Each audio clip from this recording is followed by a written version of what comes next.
Fanantenana amin'ny verenany fiodonany sehatra ny fizantany ny fanaovam-baksiny. Taorian'ireo mpandrara amin'izay sehatra izay monina nosy be.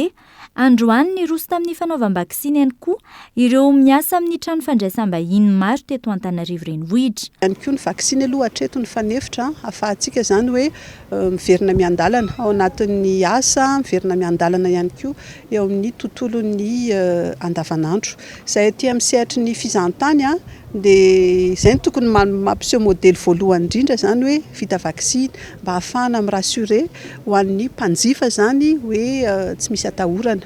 Fa na ao anatin'izany ary dia manaraka ihany ny fepetra izay efa napetraka. Tsika moa niditra tao anatin'ny fiboana nandritra ny 2 volana teo izay amin'izao fotoana izao efa misokatra tsikelikely ny any ivelany izao any maro firenena izay efa nahavita vaksiny ny ankamaroan'ny mponina ao aminy dia efa misokatra tsikelikely ihany koa ny sistany ao anatin'izay dia tokony hiditra ao anatin'izay koa izany tsika efa miomana izany izao hoe handray ny mpizantany avy any ivelany indrindra fa efa hiditra tao anatin'ny vakansy tsika atsoatsy dia ao anatin'izay zany raha misokatra amin'izay ny sistany dia mba efa milamina amin'izay afaka mandray ny mpizahatany avy any ivelany sy ny mpizahatany ihany koa avy any amin'ny faritra eto Madagasikara. Tafiditra amin'ny fiomanana amin'ny fandraisana mpizahatany araka izany izao fanaovam-baksiny izao. Dingana ihany koa itodiana amin'ny famelomana indray ny toe-karena na ny relance économique.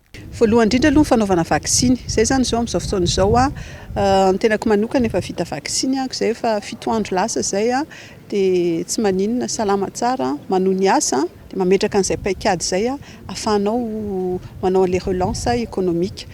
Avy eo manentana ihany koa ny mpiara-miasa satria betsaka ny fanontaniana, betsaka mirorosaina amin'ilay vaksiny.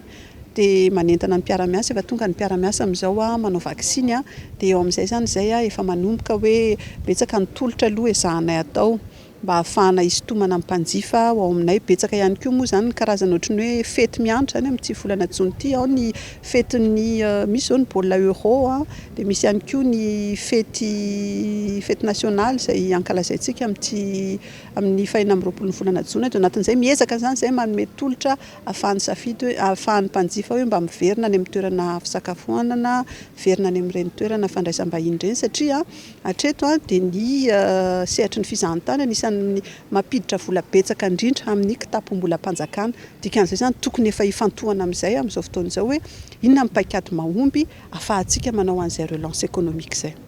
Tsy ivona araka ny antontanisa teo anivon'ny JUIN na ny groupement des entreprises de Madagascar, mahery ny 4,4 ny asa mivantana teraka ny fizantany eto amintsika ary mahery ny 10,7 tapitrisa ny asa mifampiankina amin'izay.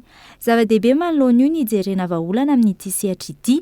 Isan'ny laharam-pahamehana tokony atao hanamafisana hiadiana amin'ny COVID-19 fa ahafahan'izay mivelatra ny fanamafisana ny fanaovam-baksiny vao be tahaka ny hitany amin'ny firenena maro any ivelany.